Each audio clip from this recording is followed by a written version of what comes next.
Bonjour et bienvenue dans cette nouvelle vidéo. Tout d'abord, je vous invite à vous abonner si ce n'est pas déjà fait afin que vous puissiez recevoir les notifications concernant mes nouvelles vidéos. Aujourd'hui, nous allons aborder ce que sont que les actions.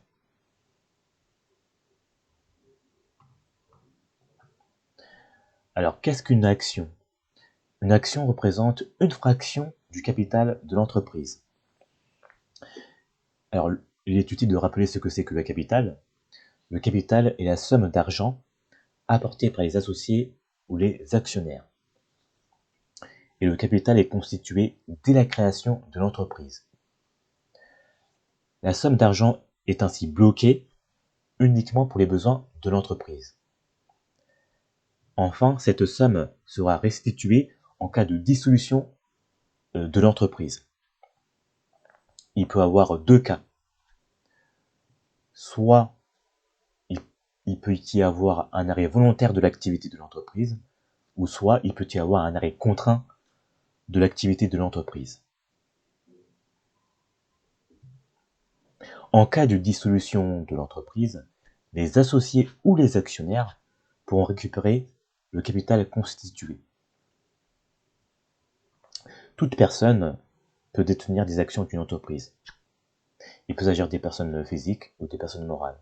Personnes physiques, c'est-à-dire des personnes comme vous et moi, et des personnes morales, c'est-à-dire des entreprises, d'autres entreprises. Cette personne deviendra alors actionnaire. Une personne qui détient des actions sera actionnaire. À ce titre, elle aura plusieurs droits. Elle pourra recevoir des dividendes en cas de réalisation de bénéfices par l'entreprise. Il est utile de rappeler ce que c'est que les dividendes. Les dividendes sont les parts de bénéfices attribuées à chaque actionnaire. Et le fait d'être actionnaire permet aussi de participer à la politique générale de l'entreprise lors des assemblées générales.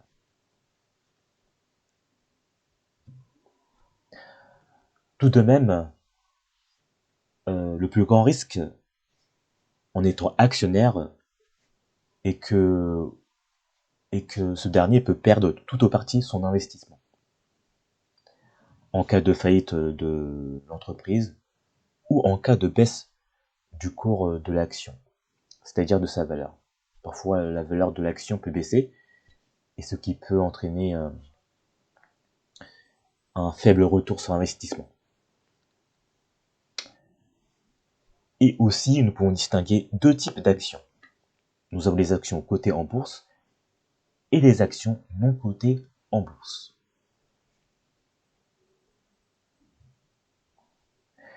Les actions cotées en bourse, peut être achetée sur le marché boursier et peut être vendue sur le marché boursier, et elles permettent de rassembler un grand nombre d'investisseurs. Donc les actions cotées en bourse concernent bien évidemment les entreprises cotées en bourse.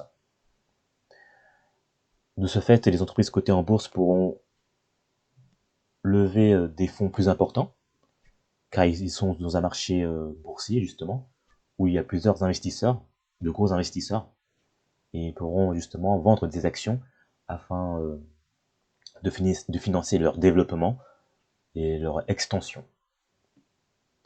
Ensuite, nous avons les actions non cotées en bourse.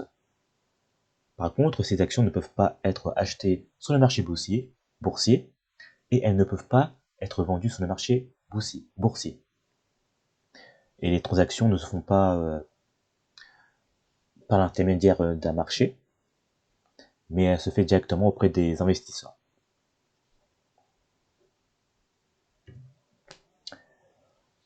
Une action permet comme je vous l'ai dit, une action permet de devenir propriétaire d'une entreprise, parce que le fait d'obtenir une action, on obtient une part de propriété de l'entreprise. Et l'action, c'est aussi un moyen de financement d'une entreprise. Et l'action peut être cotée ou non en bourse. Une action, c'est une fraction du capital de l'entreprise. Donc là, je vais vous donner un exemple. Par exemple, nous avons une entreprise au capital de 10 000 euros et la valeur d'une action est de 10 euros. Donc si vous faites 10 000 euros divisé par 10, ça fait 1000 actions. Donc 1000 actions. Monsieur A a 500 actions. Donc ce qui fait 500 fois 10 égale à 5000 euros. Et monsieur B a 500 actions. Ce qui fait 500 fois 10 égale à 5000 euros. Vous additionnez 5000 euros, ça fait bien 10 000 euros. Les 10 000 euros constituent le capital. Et les 500 actions constituent une fraction du capital. Monsieur A a 500 actions et Monsieur B a 500 actions. Donc, d'une valeur de 5000 euros. Donc, Monsieur A a une fraction de 5000 euros du capital de l'entreprise et Monsieur B a une fraction de 5000 euros du capital de l'entreprise. Voilà. Donc, c'est la fin de cette vidéo. J'espère que ça n'a pas été trop technique à la fin. Donc, si vous avez des questions, vous pouvez me les poser dans les commentaires. Et si vous avez apprécié cette vidéo, n'hésitez pas à commenter, à partager ou à liker. À très bientôt.